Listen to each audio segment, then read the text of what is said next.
রাজধানী সহ সারা দেশে শেষ হয়েছে আসন্ন নির্বাচনে জমা দেয়া মনোনয়নপত্রের যাচাই বাছাই। কার্যালয়গুলোয় গত দিনগুলোর চেয়ে আজ ভিড় ছিল কম। শেষ দিনেও বাতিল হয়েছে অনেকের মনোনয়ন, তবে আপিল করতে পারবেন প্রার্থীরা। রাজধানীর ২০ আসন সহ সারা দেশে সম্ভাব্য প্রার্থীদের মনোনয়ন যাচাইয়ের শেষ দিন ছিল আজ। ফরিদপুর ১ আসনে মনোনয়ন দাখিল করা ১৫ জনের কারোরই প্রার্থিতা বৈধ হয়নি। বাতিল হয় ৭ জনের প্রার্থিতা, স্থগিত রয়েছেন ৮ জন।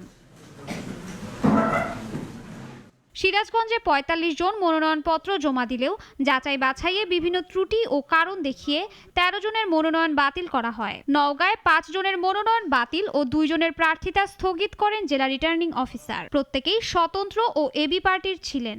যাচাই বাছাই পর্বটি আমরা শুরু করতে যাচ্ছি। কুষ্টিয়ার ৪টি আসনে ৩৩ প্রার্থীর মধ্যে ৬ জনের মনোনয়নপত্র বাতিল করেন জেলা রিটার্নিং কর্মকর্তা। জামালপুরে ২টি আসনে মনোনয়ন দাখিল করা ২১ জনের মধ্যে বাদ যান ৭ জন। নির্ধারিত সময়ের মধ্যে আপিল ও প্রত্যাহার প্রক্রিয়া শেষে চূড়ান্ত প্রার্থীদের তালিকা প্রকাশ করা হবে বলে জানিয়েছে নির্বাচন কমিশন। শাশ্বতী সরকার, নাগরিক।